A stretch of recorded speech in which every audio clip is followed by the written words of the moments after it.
Good morning friends सकार गुरुत्वपूर्ण खबर आपण मानकु स्वागत मुजित तो फ्रेंड्स प्रत्येक दिन भली बहुत गुड़ी पछा पछा खबर सहित जहाँकि पीएम किसान कालिया योजना ठू आरंभ कर राशन कार्ड ई श्रम कार्ड बड़ बड़ घोषणा यह खबर भितर रही तेणु आपण मैंने 2 मिनिट अधिक समय दे ए वीडियो को निश्चित शेष पर्यंत देखंतु कारण आज वीडियो देखापी आपन को कौन न्यूज पेपर किंबा खबर कागज देखा पड़ोनी से चलतु भाई मैंने बेसी डे नक भिडियो पर नजर पकईबा तेज नजर पकईबा पूर्व जदि आम चैनल प्रथम आसी भिडियो देखुं तेज आम चैनल को सब्सक्राइब कर पाखे घंटी चिन्ह को दबे ऑल नोटिफिकेशन को दबे दिंतु कारण आम जिते बेले भी भिडियो छाड़ू आपण पाखे पहुँचब सर्वप्रथमे नंबर 1 आसंता एही सप्ताह ओडिशा आसबे मोदी सरकार मार्च प्रथम सप्ताह पुणी ओडिशा आसबे प्रधानमंत्री चंडीखोल कार्यक्रम थिबा नै सूचना दैछन्ति राज्य बीजेपी सभापति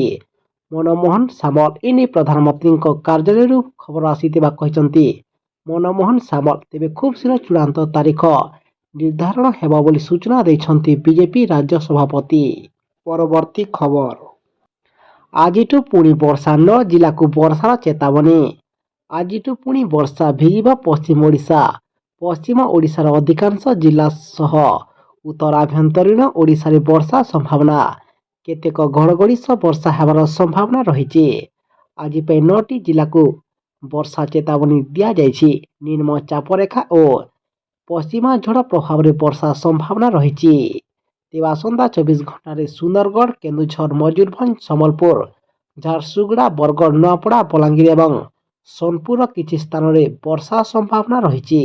परवर्ती खबर समस्त छात्र छात्री बैंक खाता को आसिला स्कॉलरशिप टंका समस्त छात्र छात्री बैंक खाता को आसिला स्कॉलरशिप टंका गतकाली 3 जिले में युक्त 3 एवं पीजी छात्र छात्री को नुआ ओ ई स्कॉलरशिप प्रदान करा बेले गतकाली पुणे बेगुनिया दिया छात्रवृत्ति स्कीम रे प्राय 6 लाख छात्र छात्री लाभवान होइछन्ति एवं छात्री को 10,000 एवं छात्रों खाता को 9,000 टंका प्रदान करा जाइछि।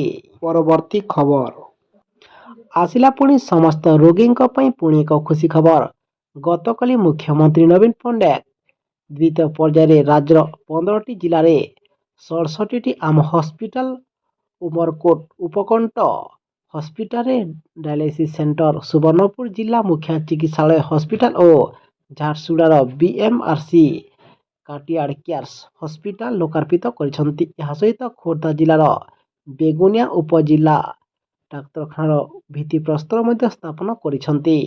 परवर्ती खबर एणिकी कारखाना परिसर में चलिब वैद्युतिक यान देशर अग्रणी इस्पात उत्पादनकारी संस्था तथा Jindal steel and power limited बहु प्रतीक्षित कार्यक्रम गो ग्रीन अभियान शुभारंभ संपर्क में घोषणा करा जायछि।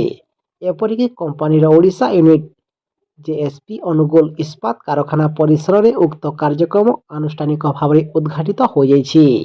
एही परिप्रेक्षी में जेएसपी अनुगुल कारखाना परिसर में गमनागमन पर 10टी इलेक्ट्रिक बस एवं 27टी इलेक्ट्रिक भेहिकल इभि नियोजित होइछि।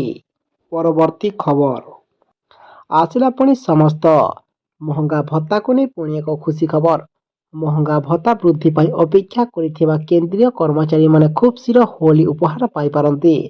आगामी किछि दिन भितरे केंद्र सरकार आनुष्ठानिक भाव में महंगा भत्ता वृद्धि घोषणा करि पारंती जहाँ सीधा सड़क लक्ष लक्ष केंद्रीय कर्मचारी एवं पेंशन भोगी लाभवान हो पारिबे।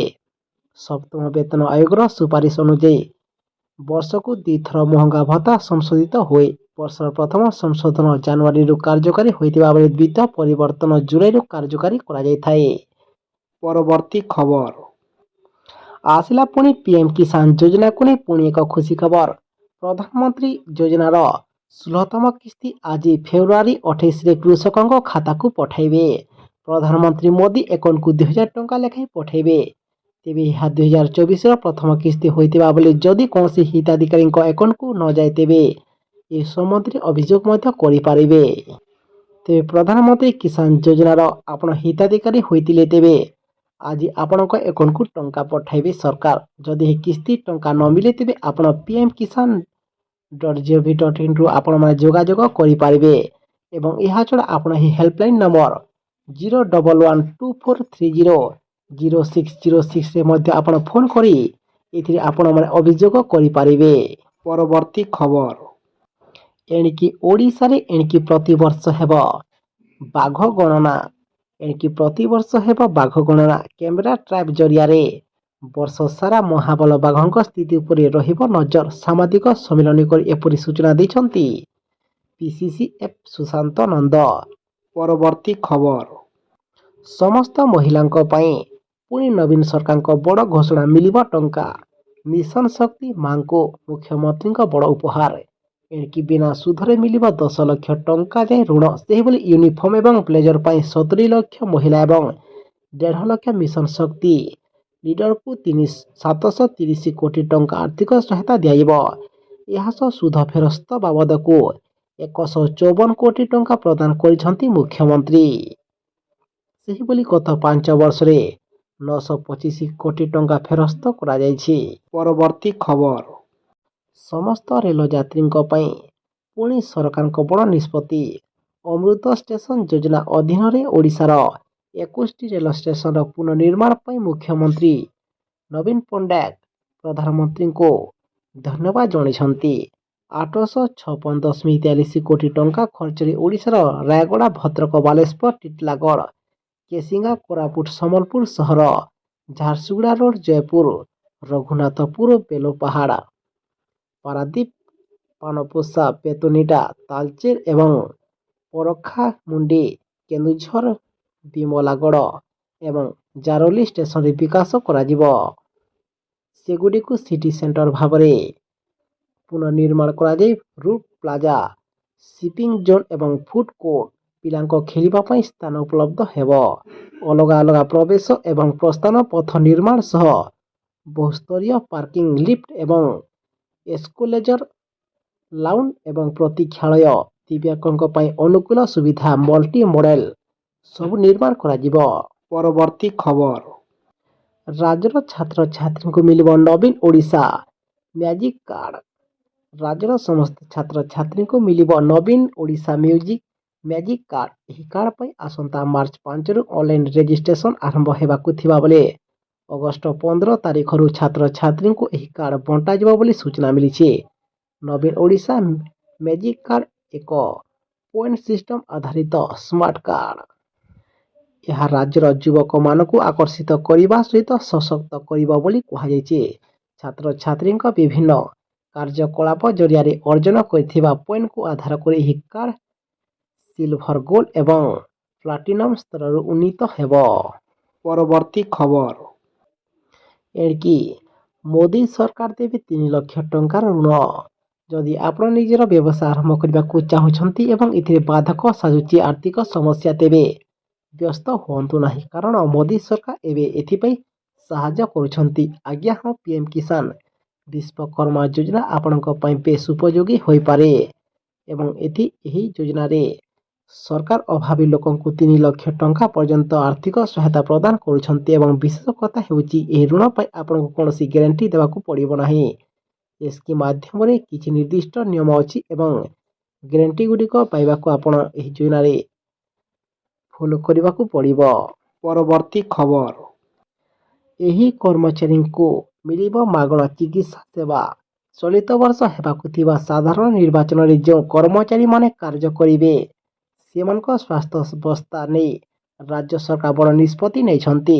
ରାଜ୍ୟ ସ୍ୱାସ୍ଥ୍ୟ ଏବଂ ପରିବାର କଲ୍ୟାଣ ବିଭାଗର କମିଶନର ଶାଲିନୀ ପଣ୍ଡିତ ଏନେଇ ସୂଚନା ପ୍ରଦାନ କରିଛନ୍ତି ଏବଂ ନିର୍ବାଚନ କାର୍ଯ୍ୟରେ ରାଜ୍ୟର ଯେଉଁ କର୍ମଚାରୀମାନେ ପରିଚାଳନା ଦାୟିତ୍ୱରେ ରହିବେ ସେମାନଙ୍କୁ ବିଜୁ ସ୍ୱାସ୍ଥ୍ୟ କଲ୍ୟାଣ ଯୋଜନା ଅଧୀନରେ ମାଗଣା ସ୍ୱାସ୍ଥ୍ୟ ଚିକିତ୍ସା ସେବା ଯୋଗାଇ ଦିଆଯିବ। ପରବର୍ତ୍ତୀ ଖବର, ଶ୍ରମିକଙ୍କ ପାଇଁ ସରକାରଙ୍କ ବଡ଼ ନିଷ୍ପତ୍ତି, ମିଳିବ 1,000 ଟଙ୍କା। କେନ୍ଦ୍ର ସରକାରଙ୍କ ପକ୍ଷରୁ ଅନେକ ଗୁଡ଼ିଏ ଯୋଜନା ଆରମ୍ଭ କରାଯାଇଛି। ଅନେକ ଗୁଡ଼ିଏ ଯୋଜନା କାର୍ଯ୍ୟକାରୀ ହେବା ସହିତ ସମୟକ୍ରମେ ସେଗୁଡ଼ିକର ସଂଶୋଧନ ମଧ୍ୟ ହୋଇଥାଏ। ଏହି ଯୋଜନା ଗୁଡ଼ିକ ଭିତରୁ ଅନେକ ହେଉଛି ଭାରତୀୟଙ୍କ ପାଇଁ ଯେଉଁମାନେ ଆର୍ଥିକ ଦୃଷ୍ଟିରୁ ଦୁର୍ବଳ କିମ୍ବା ଗରିବ ଶ୍ରେଣୀର।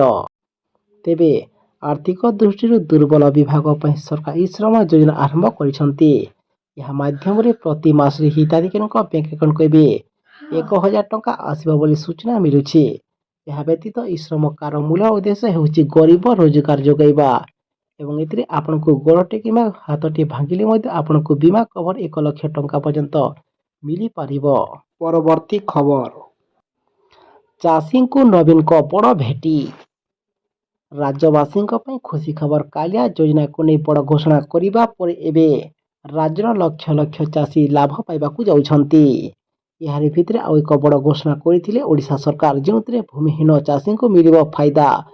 ଭୂମିହୀନ ଚାଷୀଙ୍କୁ ବି ମିଳିବ ଆର୍ଥିକ ସହାୟତା। ଭୂମିହୀନ ଚାଷୀଙ୍କୁ ଅତିରିକ୍ତ ଆର୍ଥିକ ସହାୟତା ଯୋଗାଇ ଦେଉଛନ୍ତି ରାଜ୍ୟ ସରକାର। ଏଥିପାଇଁ ଅତିରିକ୍ତ ଭାବରେ ରାଜ୍ୟ ରାଜକୋଷରୁ ଖର୍ଚ୍ଚ ହେବ ଟଙ୍କା। କାଳିଆ ଯୋଜନାର ହିତାଧିକାରୀ ଥିବା ଭୂମିହୀନ ଚାଷୀ ପରିବାର ଆଉ 2,000 ଟଙ୍କାର ଅତିରିକ୍ତ ସହାୟତା ମିଳିବ। ଏନେଇ ଘୋଷଣା କରିଛନ୍ତି ମୁଖ୍ୟମନ୍ତ୍ରୀ ନବୀନ ପଟ୍ଟନାୟକ ଏବଂ ନୂଆ ଓଡ଼ିଶାରେ କୃଷିର ବିକାଶ ପାଇଁ କାଳିଆ ଯୋଜନାକୁ ବ୍ୟାପକ କରିଛନ୍ତି ରାଜ୍ୟ ସରକାର। ଭୂମିହୀନ ଚାଷୀଙ୍କୁ ଅତିରିକ୍ତ 2,000 ଟଙ୍କା ସହାୟତା ପ୍ରଦାନ ସହ ଚାଷୀଙ୍କ କଲ୍ୟାଣ ପାଇଁ ଆଗାମୀ 3 ବର୍ଷରେ 6,029.70 କୋଟି ଟଙ୍କା ଖର୍ଚ୍ଚ ହେବ।